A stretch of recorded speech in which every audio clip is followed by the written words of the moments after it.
Good morning, everyone.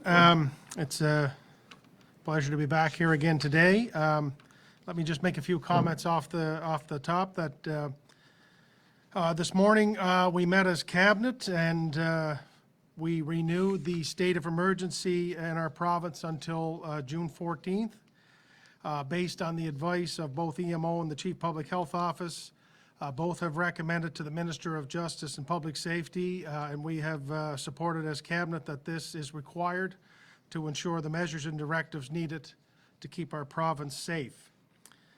Last week also we announced that seasonal residents were able to start submitting application to come to Prince Edward Island starting on June 1st. This has generated a lot of discussion, but I want to assure you that we continue to base these decisions in evidence and guidance from our Chief Public Health Office. As Dr. Morrison has continually suggested, one of the key factors in the decisions to start with seasonal residents was because it is a population that is defined and known to our province. They would be more likely to have support systems in place, such as family and friends, to help assist them with their isolation plans, and they are all able to return to their seasonal homes here in P.E.I. where they can quarantine for 14 days. After a lot of hard work by our Chief Public Health Office, we can share today more information about the next steps for the process for seasonal residents. Submissions will begin June 1st and start to be reviewed. Each submission will be put through a risk assessment where we will look at factors such as the location that the residents are traveling from and the state of COVID-19 infection in that area, how the individuals will be traveling to the province, their plan for self-isolation, and their plan for supports while in self-isolation. And Dr. Morrison will have more on this in a moment. Seasonal residents, though, will also be tested before their completion of their 14-day self-isolation. This is an added layer of safety, and we do have the capacity here to do the testing locally. In our plan for a staggered and organized process, we expect arrivals could begin after being processed. They could begin to arrive around June 15th. We will continually assess submissions and update the risk assessments of files, but we will always ensure the health and safety of Islanders is our priority. We will be cautious and we will be diligent in the days ahead, and we will undertake the very same process that we have been successfully following here in Prince Edward Island for the past 10 weeks. The Chief of Nursing will also be speaking to this particular issue in a moment, but I am happy to say that starting on Monday, our long-term care facilities, both public and private, will have a process in place to start allowing visitation of family and friends for residents. These will be by appointment and be outdoors to start, but like all measures, we will monitor and tweak these initiatives as we move forward. This has been, to say the least, a long and difficult process for all Islanders, but it has especially impacted those in long-term care as well as their families and loved ones. These first steps are so welcomed and so needed, and I could not be happier to see this process begin on Monday. And just finally, as we look ahead to Monday, it will also mark the start of Phase 3 in our Renew P.E.I. Together plan. This will mean the return of additional regular activities. We will be able to go to restaurants. We will be able to gather together in small groups for recreational activities. Our libraries will reopen. And we have to remember that we have worked really hard to get here. And we have gotten here by following the directives of the Public Health Office, such as physical distancing, washing our hands, and to stay home and call 811 if we aren't feeling well. And as we begin to enjoy more and more of our island, let's not forget the things that helped us get here, and let's continue to practice what we have learned over these past 10 weeks. So with that, I will turn it over to you, Dr. Morrison. Thank you, Premier. Good afternoon. I'd like to start by thanking Islanders for the messages of kindness and compassion over the last number of days. And while I'm not on social media, I got goosebumps this morning now as someone shared some of those messages. And I know my whole team, and I thank you. I'm grateful, and we are grateful for your patience. And I know how special P.E.I. and wonderful, how how special P.E.I. is and how wonderful Islanders are. But that kindness that has been shared has been a really wonderful reminder of truly how kind we are. So across Canada, there are more than 87,000 cases of COVID-19. But we have had less than 1,000 new cases per day over the last couple of days and less than 1,200 cases per day over the last 5 days. So there's a decreasing trend in the number of newly reported cases in the country. We have no new cases in P.E.I. and we've had over 1,000 tests done in P.E.I. in the last week.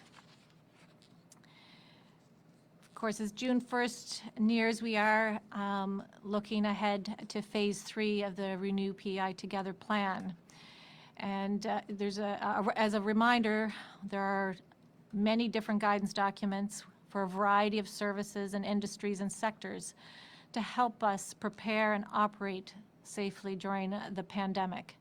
And examples of these guidance documents include for retail, for workplaces with offices, outdoor recreational activities, physician and outpatient offices, indoor and outdoor gatherings, personal services, food premises, fitness facilities, garage and yard sales, construction and landscaping, campgrounds, carpooling and essential transportation, commercial fishing, funeral homes. We expect other guidance documents on day camps and faith gatherings to be available by the end of the day. These documents have been shared with industry association, but they can also be accessed at pei.princeedwardisland.ca/renew guidance. And I think it's important to note that all guidance documents emphasize the need to maintain physical distancing wherever possible. And they all emphasize the need to practice hand hygiene and clean and disinfect surfaces and frequently touched objects more often. Within phase 3, we mentioned restaurants will be permitted to open again, and physical distancing between patrons and the other tables will need to have that 2-meter distance between them. And there'll be a maximum indoor seating capacity of up to 50 patrons, and it'll be lower for many in order to maintain that physical distancing. The maximum number of people per table is 6, and there'll be no buffet-style serving or sharing of utensils. And we are recommending the use of non-medical masks for staff and customers in any situation where physical distancing is not able to be maintained. Of course, many recreational activities or team sports will also be able to begin, and this is something to look forward to as well. And these activities are subject to current gathering numbers, 15 indoor and 20 outdoor, and that includes players, spectators, staff, and volunteers. A lot of these activities we look at in terms of level of contact. So low potential sports would include tennis, gymnastics, curling. We may not be doing a lot of curling this time of year. Any solo sports or activities, and they can continue as is. And then moderate potential sports like baseball, volleyball, or high potential sports like basketball, soccer, touch football, hockey without checking will need to have modifications to minimize that physical contact. Full contact sports will not be permitted at this time, which includes martial arts, boxing, wrestling, tackle football, and rugby.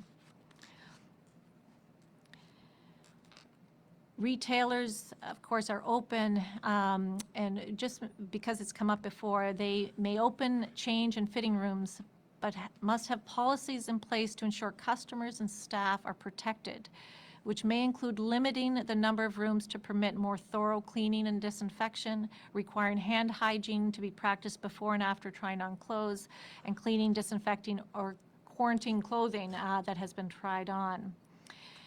And although it may seem trivial to some, we've mentioned it here before, we're asking people to limit or stop activities that involve singing and playing of wind and brass instruments, as there is some evidence to suggest that these activities can facilitate the spread of COVID-19 through respiratory droplets. So we talk about choirs, and I think I mentioned that last time.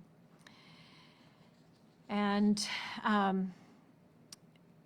we've talked previously about the non-medical masks. I've mentioned it already. And these, not just for the restaurant setting, but the use of non-medical masks for staff and customers where physical distancing cannot be maintained. Marion will speak more about it, but I mention again what the Premier said. It has been an extremely challenging time for ourselves and our loved ones in long-term care to be apart. And on June 1st, outdoor visits will be permitted in designated areas at long-term care facilities, and there'll be a maximum of 2 designated visitors per resident. Visits will be limited to a time frame and will be scheduled. And Marion will talk about, have more details as well. The Premier mentioned the seasonal residents. Throughout this whole process in this pandemic, and as we try to move out of this first wave, it's been a process of carefully and cautiously relaxing restrictions. But all the steps we've taken have come with some risks.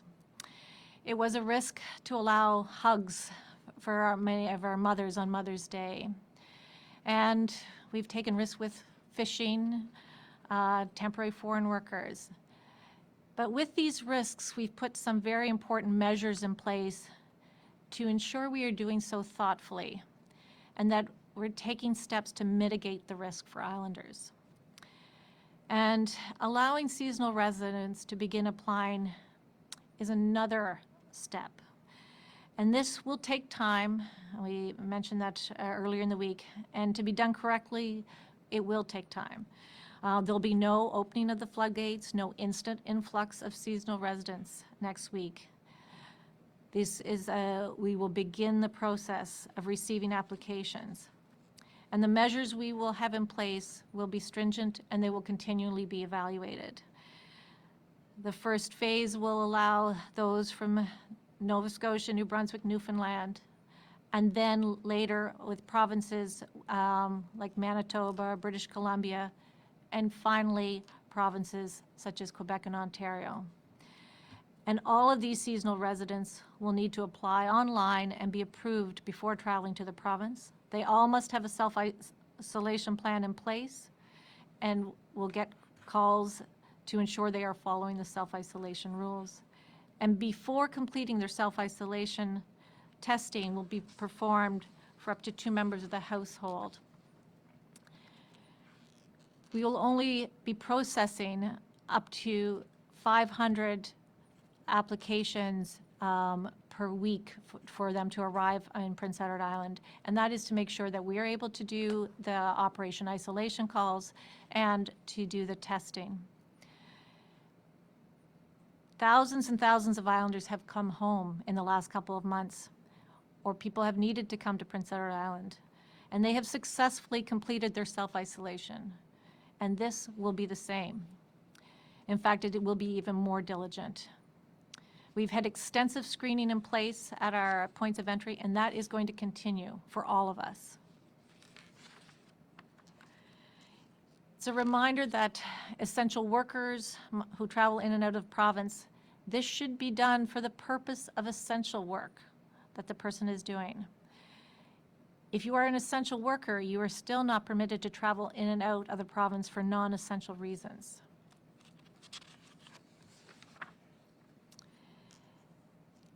As always, it's important that we don't forget the basics. Those will be key for quite some time as we continue moving through the COVID-19 pandemic. This is especially important when we speak about continuing to physical distance. Gathering numbers may have increased, but you will still need to try to maintain that physical distance between one another when you gather. And it doesn't always feel natural to stay that far apart. And I've said before, when we look at pandemics historically, there has been a second wave. So as we ease restrictions, we do so carefully and knowing that when a second wave hits, we need to also be ready. It is to our benefit that we have learned and continue to learn so much about COVID-19 so we can prepare for the months ahead. We're all trying to figure it out together. We're all learning together and doing our best. We all want to be safe. We all live here. My mother, sister, husband, my children, your family, your neighbors.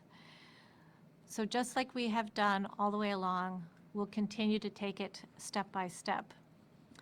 And so to go back to as I opened it up, to thank Islanders, I'm reminded of the children's book where when people are kind, they fill your bucket, an imaginary bucket that you carry with you, and it makes you feel better.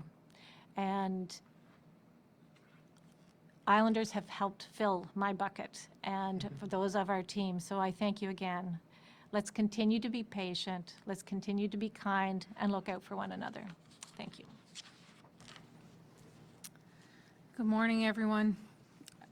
I will talk about long-term care visiting, and I also want to mention some changes that we have made to our other visiting restrictions which we've had in place. And we've certainly recognized across our health P.E.I. services how difficult this has been for patients, clients, families, when you haven't been able to visit your loved ones in hospital, unless for those specific compassionate reasons or at beginning of life or pediatric care.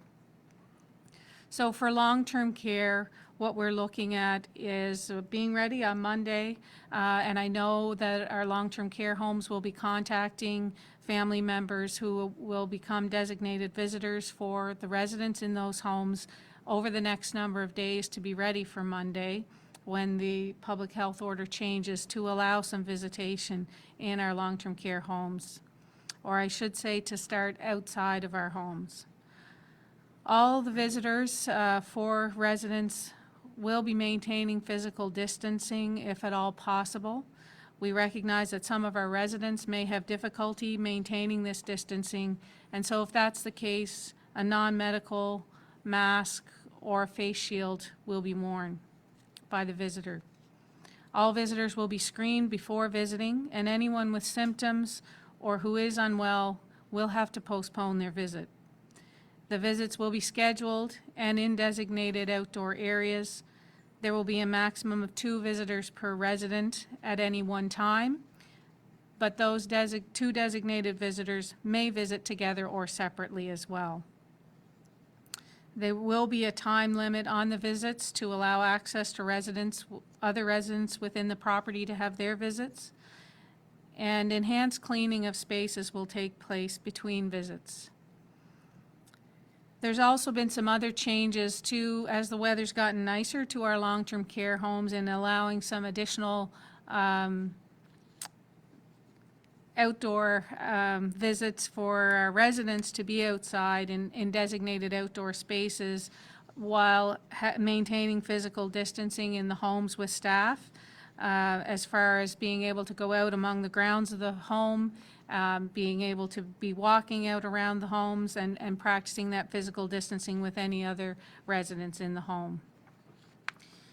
As far as other visiting visiting policy changes that we have made is we've reduced some of the other restrictions that fall across our compassionate visitation, and one of those in particular is at end of life, where we've had a limit of 2 per day at that very important time in a family's experience with their loved one, and this has been lifted to allow up to 6 visitors to be permitted at the end of life. Only 2 at a time, but more than just a 2 on a particular day. We've also removed the age restriction for designated visitors so that any age individual is able to come and be a designated visitor for someone. We've allowed some specific requirements around designated visitors who are traveling from out of province are now provided an authorization to travel letter prior to traveling so that they're able to come and visit their loved ones at end of life as well. We continue to look at the other restrictions we have in place to allow visiting, and I hope we're able to maintain the safety of our island by following the measures so that we can continue to release some of our other visitor restrictions as well. Our services reinstatement efforts continue, and we have screening processes and physical distancing and safety measures in place as much as possible for these services. I want to remind people to please come to your appointments and receive care or seek care when you need it. We have heard that some individuals are afraid or anxious about coming to appointments or seeking care when they need it because of this pandemic. I want to assure you that all of our services, both in community and in hospital, are safe. Precautions are being taken to limit the number of patients in waiting rooms, to screen individuals who are coming to our facilities, and the appropriate scheduling of patients to help ensure physical distancing is possible between clients. The Transitions Program for Addictions has been located at Queen Charlotte School for the last little while, and I wanted to just let people know that that program will be moving to an alternate location starting on Monday for the month of June. I'd like to thank the Department of Education, as with many other departments who have collaborated with us in the healthcare system to be able to use other facilities to offer some of our programs in a safer way, to be able to allow some of the measures to be in place. All the participants of this program currently are made aware of this change. Our cough and fever clinics continue, and anyone who has symptoms of COVID-19 is please reminded to contact your doctor or nurse practitioner or call 811 to arrange an appointment at the cough and fever clinic or the testing clinics. Yesterday, we saw 72 individuals in Charlottetown and at 20 in our Summerside clinics. A reminder again to please seek care and call 911 if you have an emergency or an urgent health concern, or visit the nearest emergency department. I'll just reiterate Dr. Morrison and the Premier's comments of thanks to everyone who has been patient with us and been showing their kindness to us all within the health system and beyond, who are doing our best to put these measures in place and to continue to increase services and access to our programs and our people as we move forward. Thank you. Well, thank you both very much, and we will now open up the lines to some questions from our friends in the island media. So, Julien Le Cachard, Radio-Canada. Hi everybody, bonjour. Dr Morrison, première question pour vous. Pourriez-vous tout d'abord traduire exactement les règles pour les propriétaires de résidences secondaires et ensuite m'expliquer pourquoi vous avez décidé de diviser les propriétaires en groupes, que ce soit les maritimes, les prairies et ensuite le Québec et l'Ontario? Bonjour Julien. Alors c'est pour les résidences qui viennent ici pendant l'été, les résidents saisonniers. C'est un processus qu'on commence, c'est pas les portes ouvertes. On va commencer le 1er juin d'identifier le processus. Et ça sera fait, ça sera en plusieurs phases. Alors, on va commencer avec la Nouvelle-Écosse, le Nouveau-Brunswick et Terre-Neuve. On sait que c'est les provinces et c'est aussi les territoires, mais on n'a pas beaucoup de personnes qui ont des places saisonnières ici, les territoires. Mais c'est les provinces et territoires qui ont pas beaucoup de cas par population depuis le début du pandémie. Et puis, alors c'est vraiment pour cette raison, je sens c'est basé sur un risque de santé publique. Ces personnes devront faire une demande en ligne et devront recevoir une approbation avant de venir. Ils auront besoin d'un plan d'isolement.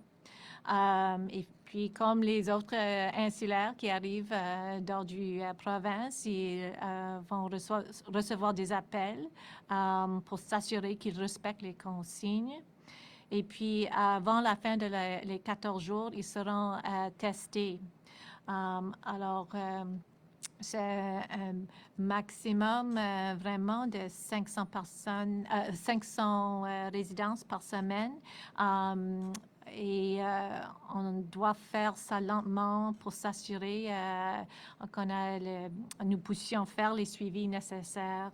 Et c'est les choses qu'on a mis en place pour qu'on n'a pas grand nombre trop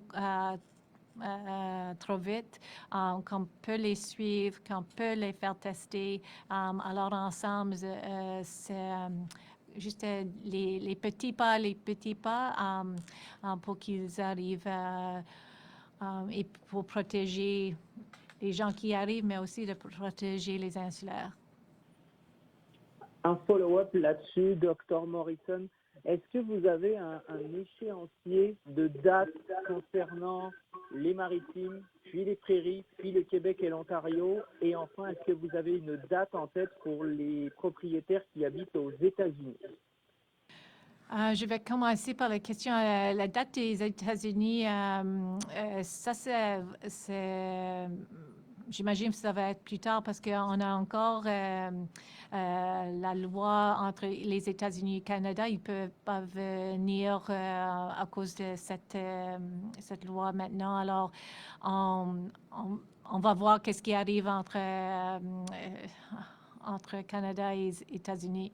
Mais la date, j'imagine que ça va commencer peut-être avec les gens de Nouvelle-Écosse et Nouveau-Brunswick, et puis jusqu'à fin de juin, et puis 1er juillet, on va regarder les nombres qui rentrent des prairies, et puis après ça, Québec et Ontario, mais on n'a pas les dates exactes. Ça va dépendre de combien ça va prendre de regarder les applications.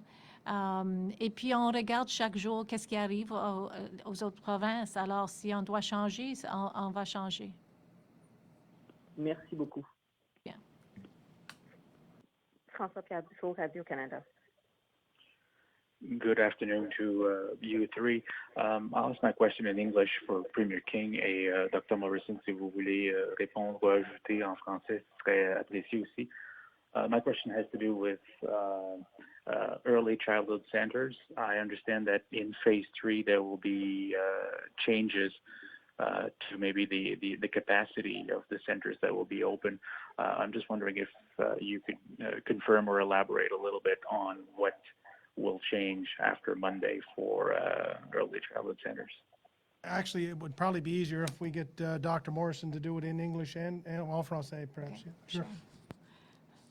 Sure. Sorry to the camera going back and forth. Hello. So I'll answer in English. There's some changes for childcare in phase 3. And I don't have all the details in front of me, but it would be up to 3 additional children per space. And this doesn't seem like a large number, but it will give increased capacity for the child care centers to have additional numbers per class. The same really important things about staggering and keeping the same group together will apply. And the other is that some of the younger children which weren't permitted, like infants who weren't permitted in the first phase, are being reintroduced into as part of the child care plan. So there are, yes. So and there may be, and it may be that the Minister of Education will speak to more of that later, but I'll just say the same kind of thing in French, perhaps. Alors, les garderies pourront maintenant accepter 3 autres enfants par salle et seront plus disponibles, plus disponibles pour les familles insulaires. Mais la distance physique, les heures variées pour les repas, les arrivées ne changera pas pour le moment.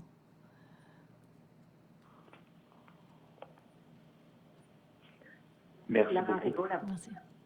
Laurent Rigaud, la voix acadienne.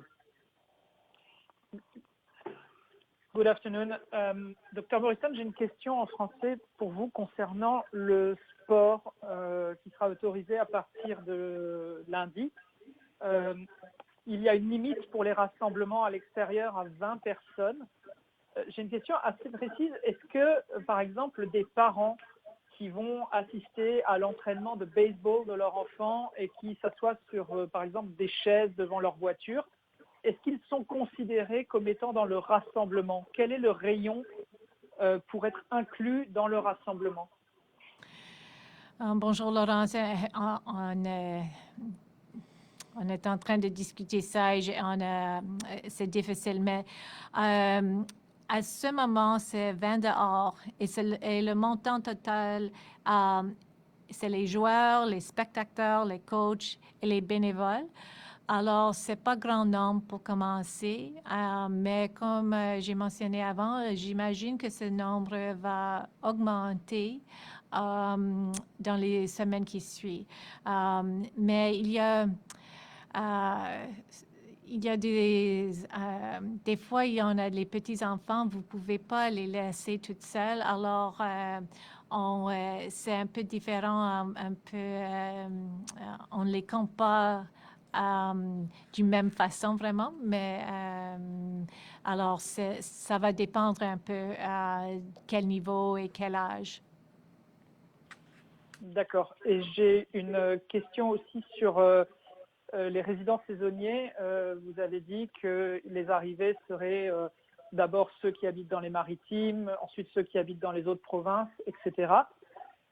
Il y a des citoyens canadiens qui habitent aux États-Unis et qui seraient autorisés à franchir la frontière, je crois, puisqu'ils sont citoyens canadiens. Est-ce que eux, ils sont exclus, ils ne pourront pas venir à l'île tout de suite? C'est une bonne question.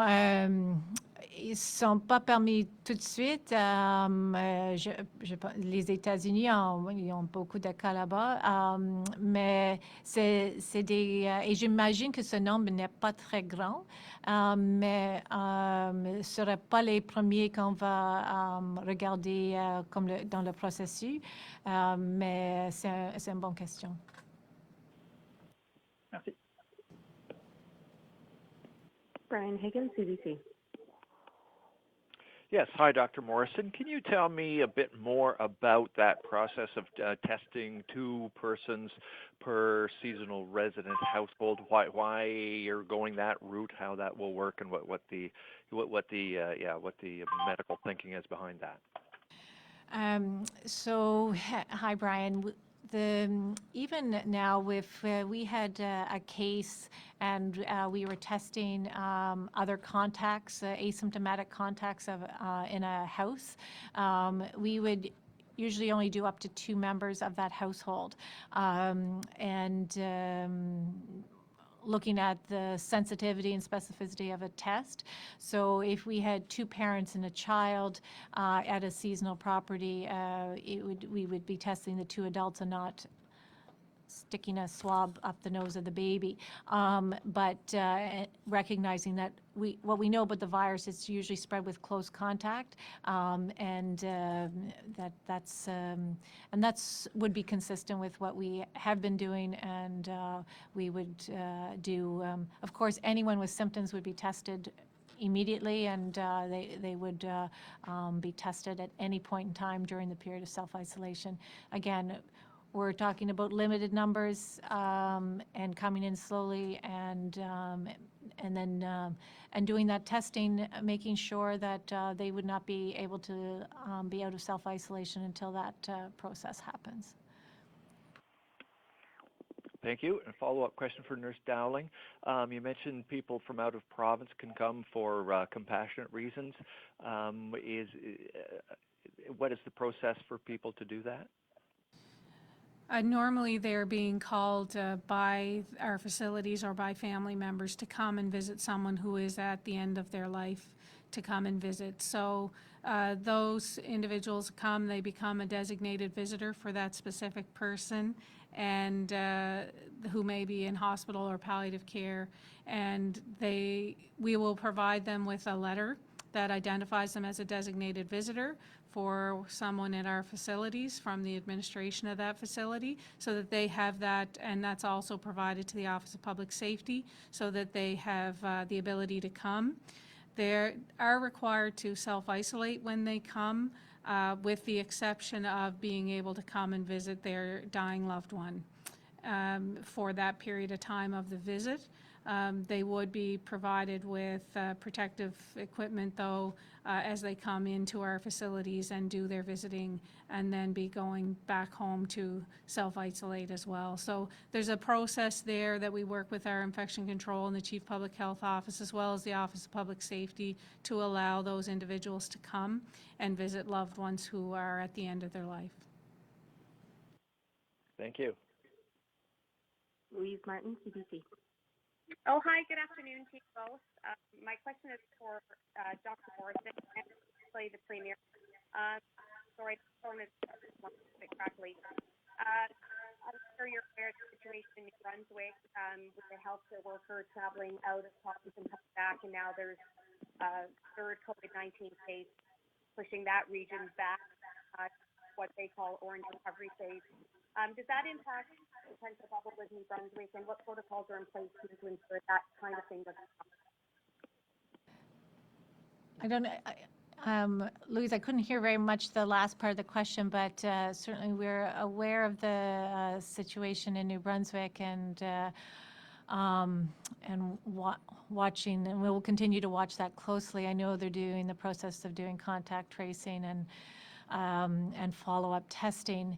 It reminds us certainly that the identification of cases and quick containment and follow-up and the contact tracing is so important for them in New Brunswick and everywhere across the country. And we'll continue to monitor that going forward. I just didn't hear the actual end part of the question. Hi, sorry, I don't know what's going on with the line here. It's in and out a little bit. I apologize. The last part of the question and the end of my question will be what protocols are in place to ensure a healthcare worker doesn't travel off island for a non-essential reason and come back and obviously have something like this happen here. I mean, healthcare workers, we do worry about our healthcare workers who may work somewhere else, who are coming here to work. So they go through a pre-approval travel process. One of the things that we have been doing, and I'm not sure if it's done everywhere else, but we are testing our healthcare workers who come. So if you were a locum, you're tested when you come, as well as then 7 days later. So I think we are using our ability to do testing here, which is helping with some of the healthcare workers. Healthcare workers who travel off island, regardless of any reason, who work in long-term care facility, are not able to work for 14 days. And we're testing our healthcare workers really quickly with any symptoms. So it's, I think the other thing with healthcare workers is that they're we're encouraging, well, not just encouraging, but as part of the policy would be wearing personal protective equipment with direct patient care, and particularly important when they have been traveling outside the province. So when we hear about the case in New Brunswick, it reminds us that how important all those measures are, that we're doing the screening of healthcare workers before they come to work, the personal protective equipment, but also the testing that we're able to do. So I don't know if Marion, you want to add anything, but that's it highlights that for sure, the case in New Brunswick. I think the only thing I would add is just that we do screen our workers, and they're very diligent about making sure they are well when they come to work, and also screening our clients as they're coming. And I've mentioned that here before, where it's really important for the public who are coming to appointments or for procedures to inform us of any symptoms they may have for any health condition, but particularly for the COVID-related symptoms, so that we can put those protections in place and make sure our workers are safe, as well as other clients who are coming for that service. Allison Jenkins, The Guardian. Yes, hello. I have a follow-up question to my Tuesday's inquiry. On Tuesday, Marion Dowling referred to a separate facility for COVID patients who don't need to be hospitalized. Was this separate facility planned for, in case of a future outbreak, is what this was for? Was the separate facility for everyone, including long-term care residents? Hi, Alison. It's actually being planned now for, it was originally part of our surge capacity plans for multiple options, and as we learned where this virus has been most impactful, of course, as we've said before, it's been in long-term care. So the separate unit now is getting prepared to be ready to receive any long-term care residents who may test positive or who are positive for COVID-19 to be able to be cared for. So it's specifically being set up to manage those type of individuals in that facility. Okay, and where is so there's no separate facility, it's the unit inside the care home? No, it is a separate facility. It's actually the facility we're looking at to initially receive long-term care residents who are positive for COVID-19 is actually the former Riverview Manor, and it's been reestablished as a facility with all of its building systems and other systems to be put in place to be prepared to receive residents. Okay, so then Thank the you. units Sean in the McDougall. homes themselves Allison, I'm sorry, I have to go to Sean McDougall now. Sean McDougall, Eastern Graphic. Good afternoon, everybody. Dr. Morrison, I'm just looking for a clarification about the Wood Islands ferry terminal. Truckers coming off the ferry into Wood Islands, are they being screened for the COVID-19 virus, or are they being tested for it? They're being screened questions, but they're also maybe tested there. The testing facility is being done by our EMS paramedics for the truckers there, similar to the setup at the bridge, although it's being done by the paramedics at the ferry. Okay, and as a follow-up to that, I've been hearing that it takes a bit of time for each trucker to get through this process, about 15 to 20 minutes. And I'm just wondering, is it possible, or was it discussed about having the screening and testing process done on the ferry to help reduce the wait times for truckers? Well, we have looked at various options. I think having people on the ferry, when we look at the ferry schedule and where people need to get on and off, that wasn't initially seen at the ferry schedule that came out as the best option. As we go forward with Northumberland ferries, certainly we are always open to what other options might be good, especially if we get into not just the truckers or going back and forth, but other essential workers, and how can you speed up that screening process. But if the waits are getting too long for the truckers at the ferries, then certainly we can look at that.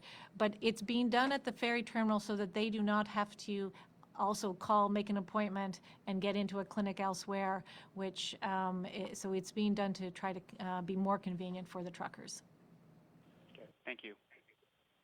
Thank you to everyone. I want to thank the Chief of Nursing and our Chief Public Health Officer for their work, and I know we say it a lot, but please pass on to your staffs and all who work with you for our thanks for all your great work that you're doing, and to our friends in the media, thank you for your questions, and to all Islanders, have a good day. It's a beauty one out there.